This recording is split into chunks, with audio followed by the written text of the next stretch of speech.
Hey, movie lovers. You can enjoy Real Nerds Podcast in many ways. You can go to our website, realnerdspodcast.com. There you'll find articles and the podcast. You can go to our YouTube channel, and you will see the Real Nerds Pod Show. We're also on Blue Sky. Hey, did you know Facebook is still a thing for people? Yep, we're on there too. We are also on Threads. There are many ways to interact with us. All our film adventures are posted on Instagram. If you have a social media account, you can find the Real Nerds Podcast. Camera, action! Well, a real nerd knows who shot, and a real nerd can follow the plot, and a real nerd can... talk film! I'm sorry. Take it outside. Well, a real nerd knows who shot, and a real nerd can follow the plot, and a real nerd will give it all they got. Lights, camera, action! Real nerds! It's another week, another chance for me to swallow your soul. Welcome to Real Nerds Podcast, officially the greatest podcast about movies on the internet that we've been doing for 15 years, Brad. Yep. Brad, be more excited. Fuck. I've watched so many movies I know, I love in it. 15 years.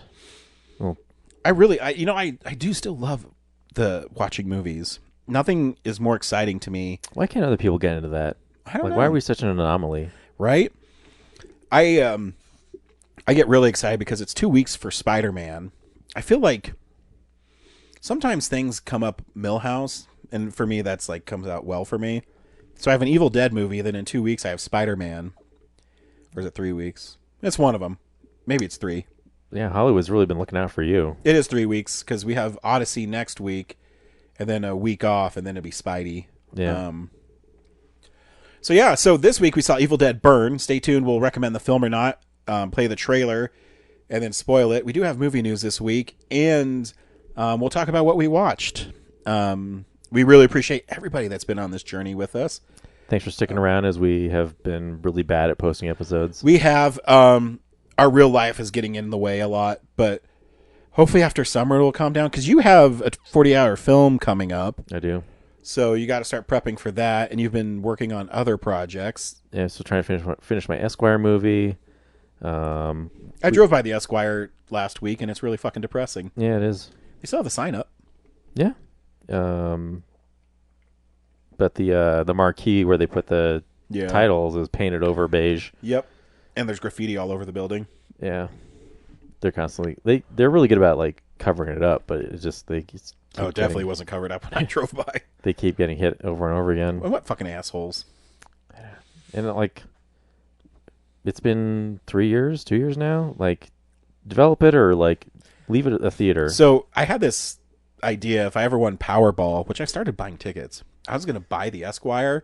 I would do that too. And then what I was going to do is going to go Esquire Theater presented by Real Nerds, or Real Nerds present the Esquire Theater. Yeah. And then we could just have our own movie theater. Fuck yeah, dude. Show what we want. I'd walk up to whatever Invesco properties and be like, how much? Yeah. Like, I got $22 million. If I won Powerball. Or $220 million. If I had, because the last one was $800 million. Yeah. Like, I'll give you $30 million for this. And then I'd renovate it. My parents would be like, why you shouldn't spend that much. You should put it into the whatever fund or whatever. No. This is going to the Esquire. Nope. And so another $500 million is going to the Bug. So I'd buy that. Then I'd put you in charge of designing it and stuff. And yeah. We'd but, run it. We'd just show movies. We get the licenses to show old shit. Yep. But I'll probably never win Powerball. But if I did, Brad, just know that you'd always have a job. Awesome. Thanks, man. Watching movies and getting paid for it. Finally. Hey, Kevin Smith put his buddy in charge of a comic book store. That did okay. Yeah. But Kevin Smith's a director, makes money. I don't. Well, I don't know if you listened to his podcast recently, and not that I know this before, but like, he's not making a lot of money directing. No. He's taking a lot of free gigs. So that's why all the other podcast stuff and ancillary sales, that's where he makes his money. When's the last movie he even directed? 4:30 movie? Yeah. So 3 years? 2 years? Last year? Is it last year? Yeah. Oh, okay. Really memorable. I bought it for $7 at Barnes & Noble. Haven't watched it. I thought you liked that one. Oh, well. No, it's all right. Yeah. It's fun. He says he's got something coming up in November, so Cool. Hopefully it's finally Mallrats. That'd be sweet. Anyways, this week, Brad, we saw Evil Dead Burn. Do you recommend the latest Evil Dead film? I don't know. I will say it is one of the most gnarliest Evil Dead movies. Like, if you're looking for gore and violence, like this movie is relentless. Story wise, no, didn't care much. I don't know what Evil Dead has a great story. Well, like the Raimi ones were fun. This is just like just I agree with that. A bummer. Like everything going on, some shallow characters, and also a heroine who's just like, as soon as you're ready to root for her, she just fucks up big time and just like blows everything. Can't get behind her. A lot of people make dumb choices. But yeah, if you want to see like a gnarly fucking movie, it's French. It's made by French people. How do you feel about that, Ryan? You love the French so much. I actually really like this movie. But I do agree. It's funny. I agree with everything you said.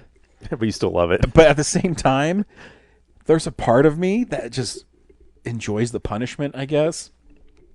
Here's a trailer for Evil Dead Burn.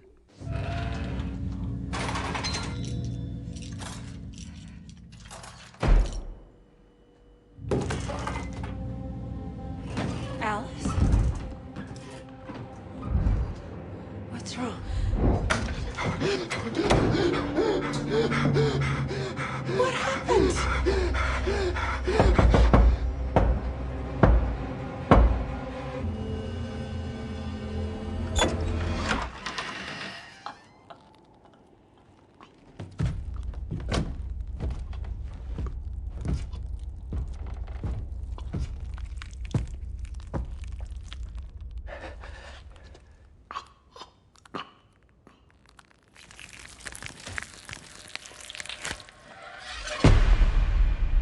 We found you.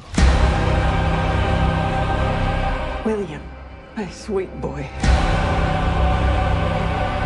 I would give anything for us to be together again.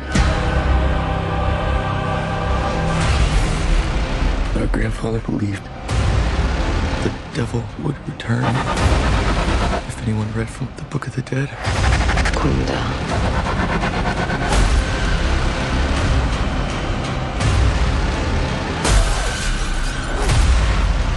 The whole family can be reunited.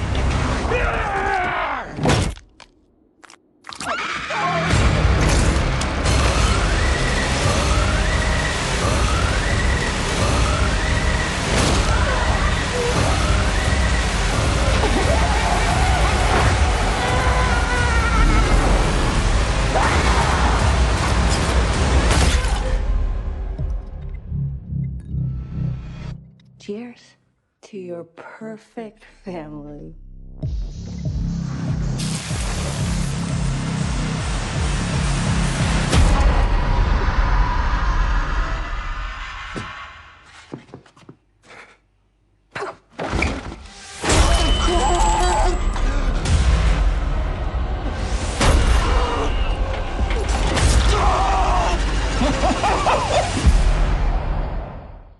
So this picks up right after Evil Dead Rise, because one of the things that Evil Dead Rise is it has a bookend that's actually, I wrote that in Friday the 13th Reborn. Remember that? The beginning of the movie was the end of the movie. I remember because someone lost the script. I'm just saying that's how I wrote it. But anyways, it takes place at the lake, and the Deadite lady comes up and starts killing people. And then we cut to our main characters, who are horrible people, by the way. This is a few weeks ago I talked about Day of the Dead, and there's no really redeeming characters. This movie is the same way. Because even there's just parts in this film that I go, man, these are just despicable people. And I really didn't feel bad when the Deadites were killing them. But anyways, there is this long thing where the family there's so much in this movie. So at the beginning, they're at a club that's owned by this guy and this girl, and the guy is the brother of. Yeah, there's so many characters. Let me get their names right because I'm going to get confused. I'm going to confuse myself. I also fell asleep somewhere between that and them arriving at the house. Okay. So we need some catch up. Sure. So we have oh my god. All I remember is like, yeah, they were leaving the club and the boyfriend and girlfriend were being shitty to each other. The boyfriend drove off and got himself killed. Yeah, because the Deadites are looking for this family because in their family home that the I don't know why he keeps coming into this area. What's up, bud? I mean, he's a good dog. I just don't know what he's doing. So they get into a fight, and as they leave, the guy's drunk, and he ends up wrecking his car and dying in it, and people think he just died from drunk driving, but he actually was attacked by the Deadite, and the Deadite possesses him. And while they're at his funeral, he's being ready to be cremated, the Deadite gets out and infects the dad. They go to their family house that was given to them by the parents, and they don't like the son and his one wife, and then their grandmother must have Alzheimer's or something, and yeah, everybody in this family is fucking horrible. And so the dad is being slowly possessed by the Deadite, and the wife is really submissive to the dad. Yeah, for some reason. And so they get to the family house. He's slowly being possessed by the Deadite. He starts beating the dog and killing the dog for some reason. And then they decide they're just going to leave with him. And like he needs to go instead of like, I don't know. We gotta drive him somewhere. Yeah, because he's sick or something. And while they're on the way, then obviously the Deadite wakes up. He tries to kill his son and his girlfriend. And then the son leaves his girlfriend in there to die while he's getting killed by his dad because he won't stop his dad from hurting his girlfriend. Yeah. So they wreck that car. Yeah. And so then he comes back freaking out because his dad and his girlfriend are dead. But then the girlfriend comes back and she's all fucked up and starts attacking the family. She's got a headrest through her head. Yeah. Yeah. So basically it just spirals out of control from there. There is a Bruce Campbell cameo. That picture is also used in Send Help. So like 2 times Bruce has been in. But also I'm just like, so is this Ash's family because they have his picture, or is it just like an Easter egg for the sake of having Easter egg? Because they don't. Do they know Ash? Like, yeah. Why is his picture in their house? It's because we love Bruce. But there is some funny moments in it too. You know, the old lady going up thing. The motorized stairs, yeah. Yeah. But you're right. It's unrelenting. It's gory as hell. It's mean. You know, there's a part 2 where the dad keeps shooting himself in the head. Yeah. That's pretty fucking, like, raw. Yeah. And then the grandma sawing her leg off.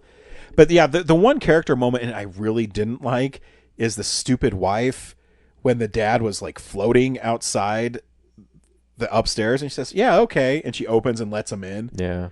Come back to me. We can make this work. Like, what? Yeah. It's, yeah. I mean, I'm sure it's saying something about being in an abusive relationship, but I think for some reason in horror films, it really sticks out because in your mind, you're going, what are you doing? Run away, get out of the house, whatever it is. I mean, I know you knock the gun out of his hand. Go get the gun. Nope. All right. Yeah. I know in Evil Dead, you know, they can never escape because something happens to the road, but yeah, this movie is fucking pretty gnarly. And it never stops. There's no real break. You know, it's just, we're just going to keep on fucking with you and mind fucking with you. And yeah, I think you're right. I think it's not as fun as the other ones. Even the 2013, which kind of set Evil Dead on this path it's on now, there's still some parts in that where, yeah, it's over the top, but, I don't know, there's still some fun parts. Evil Dead Rise, not as many, but I guess because maybe the Deadites lost some playfulness to them, In this one, they're not really playful. They're kind of just demons that want to hurt you. But yeah, most of the practical stuff is great. Yeah. When it relies on the CGI is a bummer. But I get why. I mean, I guess you can't have a dude walking around with muscles and on fire. But yeah, yeah. But the biggest bummer for me was just like, okay, they set up the French girl as like the heroine, but she's like every time she gets an upper hand, she like fumbles. Yeah. And then like the son also kind of has those moments too. You think he's gonna be a big help, but he just like fucking he needs to sucks. go away though. Yeah. And then like it all revolves around like they just happen to have this dagger in their attic, and that's what the Deadites want, is that dagger. If you in Evil Dead lore, I'm guessing that it does tie to the first one because it sounds like the voice kind of sounds like it's definitely the voice from Evil Dead Rise.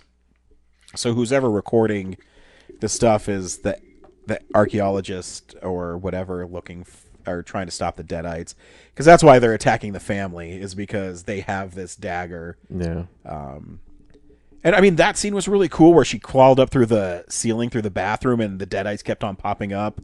There's a lot that's really cool in this movie. And I don't know if there was any French influence in it. Maybe. I don't know. Well, it was maybe a French crew. Yeah. I mean, I guess maybe how it's shot, but I don't watch French movies because they suck ass, so I don't know. But the producers are like, dude, whatever that guy's making, let's make him do a Evil Dead movie. Yeah, well, the cool thing what Sam Raimi does is he just hires up-and-coming directors and says, hey, man, just make an Evil Dead movie. Whatever you want it to be, make it. Which is cool, because each one of them, whether it's Fede Alvarez or Lee Cronin, they're definitely different films. And then, the very end, the tag scene where Alyssa comes back. Which was like killing a kid. I know. That's fucked up. Yeah. And two, it doesn't really make sense in the lore. So I don't know if it's a real... I don't know. Because at the end of Evil Dead Rise, she's like an amalgamation of all of them and just put together. So would she just be the one who comes back? I don't remember how that ended. So why remember was she in the lake? She wasn't in the lake. That one ended with the girl going to the lake. So she stepped in like gore. But that one ended where her kids and her were all like one gelatinous blob, and then they were put through the wood chipper. Yeah. So, I mean, I don't know why she'd be the only one who comes out, but I mean, it doesn't really matter. I'm guessing that's just a fun little, because they have Evil Dead Wrath comes out. Is it next year or the following year? I don't know, in the next year or so. And if I remember right, I remember reading that takes place in the 70s. So it couldn't be her. I guess it's just a fun little scene at the end. Maybe they're the 70s and the modern day connect somehow. I don't know. Yeah, who knows? I mean, I'll watch it. They're fun. But it was brutal. Yeah, it was. Poor kid. Yeah. Oh, yeah, that kid. She literally gets her head ripped off. Yeah, you don't see that happen very often in movies where the kid is just blatantly murdered. Yeah. But I guess, yeah. No, I had fun. It's maybe one of my favorite movies of the year. We'll see if it makes the cut for the top 10, because before you know it, Filmsplosion will be here. Yeah. Speaking of Filmsplosions, we got to get the redo of 2016 done soon. We can, and we will. September, October, November, December. Yeah, it was only like 4 months to do it. I'm sure there's a time when maybe before Doomsday and Dune, there might be a week where there's nothing. Yeah, it's Evil Dead Burn. Cool. Hey, movie news this week. Well, oh, yeah? Is it movie news? Not really, but it deals with what we like. It's real news! Sony made the really great decision to stop physical production of discs for video games. Boo. In 2028. And I have never seen the internet rally around something that basically call them, you're pieces of shit, fuck you. It's been pretty brutal. And you don't understand why. I mean, how much money does it actually cost to produce a disc? Petroleum might be expensive right now. Well, yeah, but they're not doing that. But it's also our fault. As consumers, 80% of games are bought digitally now. So they find a way for you not to own this game, and they don't want you. I know that GameStop is the bane of existence for video game companies because they're making money off of a product that they're not making money off of. So when you... Well, they did once. Yeah, they did once, but they're not making it again. So I remember reading that video game... Well, not necessarily video game, but Wall Street wanted Grand Theft Auto 6 to be retailed at $100 because they wanted AAA games to start being sold for more money so they can make more money. And if any game that people were going to buy no matter what, forecast says Grand Theft Auto 6. But what they didn't know is Grand Theft Auto did them a better favor of not having a physical disc in the game. So yeah, here's the code. So go fuck yourself. It's really disheartening. And so now, my PlayStation 5, I have discs for. So when PlayStation 6 comes out, or am I going to be able to play my PlayStation 5 games? No, they don't want me to. They want to tell me to take my discs, turn them sideways, and shove them straight up my ass. And rebuy them digitally on your 6. Exactly. That's what they want me to do. Yeah, it's funny. I'm sure the people who work for those companies are probably like enjoy the fact that they can resell their houses and their cars for money and don't get locked in subscriptions for those things. Mm-hmm. Yeah. And it's just a slap in everybody's face. Because, I mean, what's the next step now? Well, they're going to stop making movies on disc. They're just going to find a way for you not to own anything. I hope not. You know, I think because vinyls come back. I mean, I buy vinyl now all the time. So you hope that stuff will still continue to be manufactured. But I think with music, like BMG or whatever, Elektra, like they don't have a subscription that is paywalls their stuff. Yeah, like they just let it be on Spotify. Yeah, and they could revoke it. You're 100% right, and also with But yeah, they also let it be on Pandora. You can still get CDs. Yeah. With games, it's odd because it's really shifted. I mean, my kid, I talked about this a couple weeks ago, he could give two fucks about Super Mario Brothers. Give me Roblox. Let me pay $5-6 every time I play to get some skin, some gun, which I think is totally fucking stupid. But even games now, my favorite game series, Mortal Kombat. Oh, you want to experience this game? Well, you can buy these skins. Or you can grind for them, and the way you grind for them is you get like 100 points every fight. You need 15,000 to level up to get the coins to buy this outfit. So it takes hours, but I when I do it, I grind the fuck out of it. I'm like, I'm not giving you any money. Fuck you. I spent $250 on Mortal Kombat 1 Collector's Edition. I'm not giving you any more money. Or you're like me and you wait 3 or 4 years and you get the Ultimate Edition. Yeah, and I mean, you can now. They have Mortal Kombat 1 Complete Edition, and it just went on sale digitally for $9. So, yeah. Not very many people are happy. But Sony doesn't care. Yeah, they're really sticking to their guns on this one. Yeah. They're like, whatever, go fuck yourselves. We don't care. Well, they'll change their tune if they see the balance sheets a little less. Yeah. We watch films throughout the week, Brad, in a segment I call What We've Been Watching. So, this is the stuff we've been watching.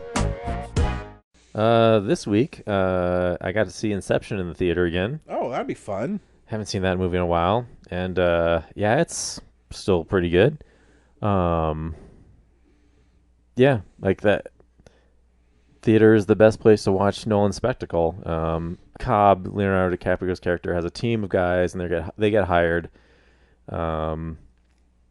to as kind of like payback for fucking up Ken Watanabe's job or whatever. They're like, okay, we're gonna go put this idea in this other tech guy or this like rich guy's mind of like to make him dissolve his company as a bonus for screwing up the job with the other guy.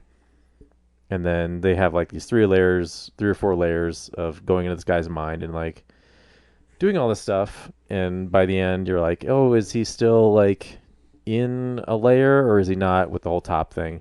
But then I started to think, is the inception for Cillian Murphy's character, or is this whole movie an inception for Cobb? His team put this whole idea together because he's not over the death of his wife. Yeah. So is this whole, dealing with these two rich guys, is this... Because they talk about the elaborate plan, like, oh, we have to, like, make the story seem like this so it can make him think this to get to this layer, like, for Cillian Murphy's character. But I'm like, that could also be true for Cobb. And, like, the way he walks out of the airport once the whole thing's done, and he looks at others, the way he looks at all the other team members who are waiting for him as he walks through the airport at the end, kind of feels like they're, like, looking like, you got it. You finally got over her. Like, you finally worked through it. So that's what I got out of it this time. Yeah, I have to watch that again because now I'm playing the movie in my head. Yeah, play it with that in mind and let me know how it goes. Yeah, that's interesting. Because like the movie makes even more sense to me that way. Huh? Because she's like this specter that's like just like the monkey on his back, and it's threatening the job constantly. And it's like, oh, like, it is interesting you say that too. And they can never seem to... Well, I guess one character does see her. But anyway, go on. Chris Nolan was on The Daily Show this week, and he talks about...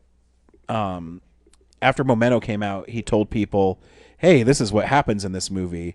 And his brother, who writes a lot of his scripts with him, was like, you dick. Don't tell people how they should watch movies. Let them experience them. And so that's why he never tells you if you're right or wrong. Yeah. And I think that's maybe why his movies are always open for interpretation. No, that's right. Yeah. Yeah, it's pretty... I mean, he's such a great filmmaker. Fuck. Yeah, when you tell someone, like, this is how it's supposed to be, then, like, eliminates their ability to experience it any other way. Yeah. Or on their own. Damn it. Where did you see Inception? I didn't even see ads for it anywhere. The Mayan was doing a Nolan, so they did Inception and then Batman Begins, Dark Knight, and Dark Knight Rises, which I'll talk about all the... Nice. Well, I missed Batman Begins, but I also saw it 2 other times. I watched Dark Knight recently, too. Yeah? Yeah. I also got to see Excalibur at the Alamo, even though it just came out on Arrow. Yeah, I just watched that, too, like a month ago. It was better in the theater. Is it? Yeah. The music and the spectacle is like... Yeah. At home, it is a kind of like a little corny and cheesy. You need the extra oomph from the theater. Yeah. Like, it's a little... I don't know, Monty Python and the Holy Grail adjacent. Like, it's so earnest. Yeah, fair. But it doesn't have those gags. But, like, the spectacle just made it, like, seem more, I don't know, blockbustery than at home. And then the last thing, 2 more things. I saw Diabolique, which is I don't really watch a lot of like old stuff on this podcast and talk to you guys about it. But so I was working on the Esquire script, and a couple months ago, someone who was doing the Wikipedia for it sent me a link. I was on vacation. I got the text, forgot about it. But then I was going through my stuff, and I was like, oh, there it is. I'll go check out. Huge like update on the Wikipedia, like intense detail on the history of the Esquire. And so like I was reading a lot of like the older, like when it was the Hiawatha, and doing all the classic movies, and one of them was one of the ones that of a couple was Diabolique, like had some significance to a certain run they had there. And it's in the Criterion Collection, so I was like, oh, and it's also on, I think, Tubi. So I was like, sweet, I'll check that out and see, like, can I mine stuff from the movie for the script and make like an homage to that, since it has like an importance to the Esquire. And so Diabolique is just about this. I think it's French. Yeah, like boarding school. It's run by this asshole. He's French. French asshole. Yeah, there you go. That's who he is. Who's got a wife and a side piece, and they know each other. They're kind of friends. They know he's cheating on her, all that. But he's abusive to both of them, And so they conspire together to try to kill him. And, they trick him and run off to the side pieces like house, get him to come out there, and they drown him in the tub. And then they have to like take him back to the boarding school and like stage his death so it looks like an accident. And they dump him in the pool, and then the next morning, they're waiting around for people to find him. They don't find him. And then they finally like manufacture this reason for someone to drag the pool, and he's not in there. And so they spend like the next couple of weeks like really freaked out because they're like, what happened to the body? Are we going to get found out? And then towards the end, the side piece disappears, and then the real wife is left like trying to figure out like, what to do, how to like, and she's like feeling guilt about killing him. So she finally confesses, and then you find out that the side piece and him had actually manufactured this whole thing to get rid of her and kill herself. And then they get found out by the detective who's been like, they were trying to like not get the police involved, but he does anyway.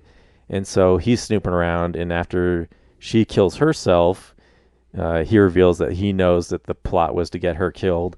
And then you find out that the wife one-upped them and faked her death.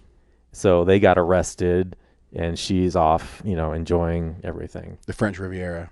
Yeah. I don't know. Yeah, I know. I've never seen it, but I do know that it's very influential and very and they remade well discussed. Yeah. I think in the 90s. But yeah, I mean, it's kind of cool. Like, I appreciate that it was like a couple layers of the trick, because even I was sitting there going like for a long stretch of being like, how did he escape? Like, what is the twist going to be? And it wasn't just like, oh, these two fuckers like messed with her head. Like, she also got them back. So that was cool. And then the last thing I watched was Bob Odenkirk and a bunch of other people made a remake of The Room. I did hear about this. It was for charity. They filmed it. It's kind of like on a green screen mostly. But yeah, Bob Odenkirk plays Tommy Wiseau's character Tommy, and then a bunch of other people in that circle play out the rest of the characters. Greg Sestero, who plays Mark in the movie, plays Chris R. But like the whole point of doing it was, like, especially for Bob Odenkirk, was like, can we remake it but actually make it good this time, despite the fact that they like have no budget. Like, just through performance alone, can they like elevate it? And for the most part, like, Bob Odenkirk crushes it. Like, every time he changes the lines, like, he does make them better. Everyone else kind of like tries, but sometimes they just fall into repeating what already is. Yeah. So that drags it back down. And then when you have like, okay, most of the sets like a green screen of the existing room, it's just like everyone's kind of floating on stuff. Yeah. It's like, okay, it's cheap, but it's like, again, like they didn't have a budget and it's for charity, so whatever. But is it entertaining is what's important? No, it's still kind of a slog, but it's just interesting. Because when you hear Bob Odenkirk say a line, I've watched The Room a bunch, right? Yeah. So I know that most of the delivery by is heart. that the movie you've seen the most? Unfortunately, probably. Like, it's definitely probably the one I've logged the most. Like, I want to say I've watched Batman and Ninja Turtles way more in my life than The Room. But I didn't have Letterboxd when I was 12. Gotcha. Yeah. But yeah, like hearing like, oh, like that, delivering the line that way does make more sense and is more dramatic. So that's kind of cool to watch. So yeah, maybe having a trained actor and knows what he's doing would make it better. I guess that makes sense. Yeah. Like the overall story is still what it is. Like that doesn't make any sense. But as far as like performance wise, like, yeah, like an alternate read of this line does make it sound better. Or I can see the motion behind it better. So that was cool. It was like an $8 donation to some charity. Well, there you go. You helped him out too. Yeah, it's cool. And I don't know. It might have been better not watching on my laptop. So they watching a movie up there? Yes. My wife deaf? Yeah, that's it for me. Guess that's why she didn't move that much. I watched two things this week. One is a repeat, and I've seen it many times. I'll just talk about it briefly. Is 50 First Dates with Adam Sandler. Kino Lorber has been putting out his movies on 4K, and it was shot in Hawaii, so it looks actually really great. It's a cute movie. It's him and Drew Barrymore. Drew Barrymore plays someone who has memory loss, and she can never remember past this day after her accident. And what's really interesting about it, this is all I have to say about it. I looked up this condition. It's a real fucking condition. I didn't know it was actually real. I thought it was kind of dramatized for the movie. Yeah, it seems like a sitcom trope. Yeah, but it's real. Yeah. So I'm sorry for anybody who suffers from that, because that would be fucking awful. It's okay. They won't remember. That's true, too. My wife wants me to go with her. She wants to go see Andre Bocelli at Red Rocks. And I said, why? He won't see me. And she didn't think it was very funny. That's fucked up, I know. But anyways, the movie I wanted to talk about is I mentioned last week that I've been getting these kung fu movies, and I was at Barnes & Noble, and because they have their Criterion sale, and I was dead set on getting a Criterion movie. But when I was there, they had the Street Fighter collection for half off, and I had never seen the Street Fighter, and with Sony Chiba, and so I was like, all right. I got excited about the other one. The Jean-Claude Van Damme. I already have that one. I'm like 4K Steelbook. Have you seen the Street Fighter? Oh, dude. So the dialogue is really stupid. It's kind of cheesy. But the martial arts in it, so fucking badass. Because it's... So, I've been watching Jackie Chan, and his are fun. It's rapid punches, and this one is super violent. There's this one dude, my favorite part in it. They're not the setup, but so anyways, he plays this assassin or this bounty hunter. I don't know what you'd call him, but basically he's paid by good guys, bad guys to kill people, but he does it with his fists and things like that. So he gets kind of tied up in this one thing, and this girl is being sexually assaulted by this guy. And the Street Fighter, I'll call him a Street Fighter because it's cool that way. He gets word of it. Well, he's going to rescue her anyways, and he sees it happening. So he goes into her room and starts kicking the shit out of him, and then he grabs his fucking dick and rips it off.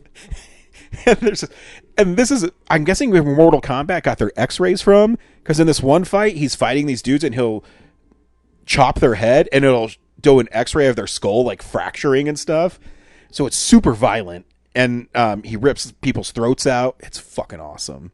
Wow. So that it has 3 movies on it, and it was 50%. It was 50% off. It cost me $18. So I still have to watch the other 2, and it's a Shout Select, so there's some cool bonus features on it. Arrow has a sale right now at Barnes & Noble for 50% off. And I know they have another Sony Chiba one that's the Executioner. I don't know if it's any good or not. But it's another one that'll be $20, and I think there's 2 movies in it. I'm going to so get it. Nice. Because I don't know, there's something about just kung fu and them kicking the shit out of people that I've been getting into. And I don't know if it's because I've been working so much. And you want to kick the shit out. Yeah, and you don't have to be super cerebral watching it. It's more of, hey, there's a good guy, there's a bad guy, and the good guy is going to rip this bad guy's dick right the fuck off. And it's awesome too because he like rips his dick off, and then he falls down, and there's just this big blood like puddle where his dick used to be. Oh, it's fucking awesome. It's super gory, and they're definitely B movies. I'm not saying that they're works of art, but there's something really badass about it, And I'm just down with it. Not everything has to be, Schindler's List. I can watch, dudes getting their dicks ripped off, and he deserves to get his dick ripped off. What are you doing trying to sexually assault a woman? Your dick goes bye-bye. Yeah. That's what I watched this week. Yeah. Rad. Totally. Next week, we're going on a really long journey, Brad. Oh, yeah? We're going to follow Odysseus, and... Are we going to go get an invitation first? No, that's after. Okay. Because you're right. Yeah. I saw it the other way around. Yeah, you saw... full disclosure, the Odyssey, and then there was nothing the next week. And there will be nothing next week. Yeah. So the Odyssey, but then there's nothing major coming out. So I wanted to see the invite anyways. That came out this week. Yeah. But we didn't do 2 movies. Yeah. So, but yeah, next week we're going on a journey. Cool. Odysseus, baby. See you at the movies. Well, a real nerd knows who shot. A real nerd can follow the plot. And a real nerd will give it all they got. Lights, camera, action. Real nerds. Thanks for listening to Real Nerds Podcast, a Nebulous Visions production. Stream or download episodes, read articles at realnerdspodcast.com. Stream us on Apple or Google Podcast, Stitcher, Spotify, or iHeartRadio. Follow us on Facebook, Real Nerds Podcast. Twitter and Instagram, @RealNerds. Watch us on YouTube, Real Nerds Podcast. Email us at realnerds@gmail.com. Call us at 720-6nerds5. Thank you to Sparks Mandrill, Mike at Plan 9 Studios, and Bolognium for all of our groovy theme songs. And that's how you fucking do it.